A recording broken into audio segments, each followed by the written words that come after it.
Cabbage chutney செய்ய தேவையான பொருட்கள்: கேபேஜ் 1 கப், உளுத்தம்பருப்பு 2 டேபிள் ஸ்பூன், காய்ந்த மிளகாய் 3, புளி சிறிதளவு, உப்பு தேவையான அளவு, தண்ணீர் அரைப்பதற்கு. இப்போ எப்படி பண்ணுறதுன்னு பார்த்துடலாம்.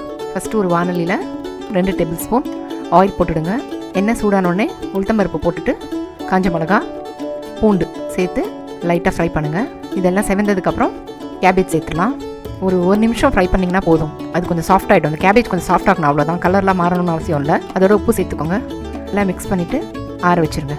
நல்லா ஆறுனதுக்கப்புறம் ஒரு மிக்ஸி ஜாரில் போட்டு அரைச்சிருங்க நைஸாக. இதை எப்படி தாளிக்கிறதுன்னு பார்த்தலாம். ஒரு வானலியில் 1 டேபிள் ஸ்பூன் எண்ணெய் போட்டுட்டு, எண்ணெய் சூடானதும் கடுகு, உளுத்தம்பருப்பு, கருவேப்பிலை, காஞ்ச மிளகாய் சேர்த்து நல்லா செவந்ததுக்கப்புறம் இந்த அரைச்சி வச்சுருக்க சட்னியில் ஆட் பண்ணிடலாம். ஹெல்த்தியான சுவையான கேபேஜ் சட்னி ரெடி. ஆக்சுவலி குழந்தைங்கலாம் பார்த்தீங்கன்னா கேபேஜ், கேரட் அதெல்லாம் சாப்பிட மாட்டாங்க. இதெல்லாம் நம்ம சட்னி ஃபார்மில் செஞ்சு கொடுத்துட்டோம்னா டேஸ்ட்டாக இருக்குன்னு சொல்லி சாப்பிட ஆரம்பிச்சிருவாங்க. நீங்கள் சாதத்துலேயும் சாப்பிட்லாம், இதை இட்லி தோசைக்கும் சாப்பிட்லாம்.